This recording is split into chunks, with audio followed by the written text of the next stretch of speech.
Nak berubah tapi takut tak mampu.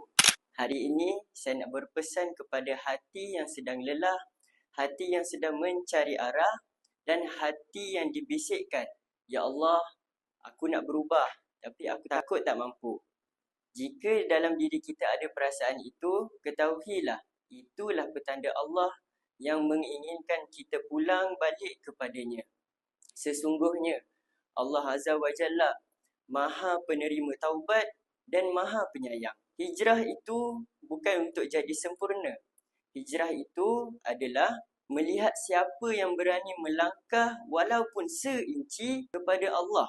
Jadi, tetapkan hati untuk terus beristiqamah kepada Allah. Ada waktu kita semangat dan ada waktu kita jatuh. Itu biasa. Semua pernah merasainya. Tapi, untuk membezakan orang yang berjaya dan gagal adalah ketika ia jatuh dan ia bangun semula. Kita mulakan apa yang kita mampu. Tak boleh terus berubah 100%. Jadi, kita mula dengan solat awal waktu dan tinggalkan dosa pada hari ini. Allah tidak melihat hasil, tetapi Allah lihat siapa yang berusaha dan bersungguh-sungguh kerananya. Ketika merasa diri ini lemah, berdoalah kepada Allah. Bismillahirrahmanirrahim. Ya Allah, peganglah aku.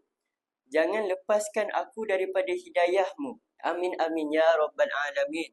Jika video ini memberi manfaat, jangan lupa follow, like dan share. Kita jumpa lagi.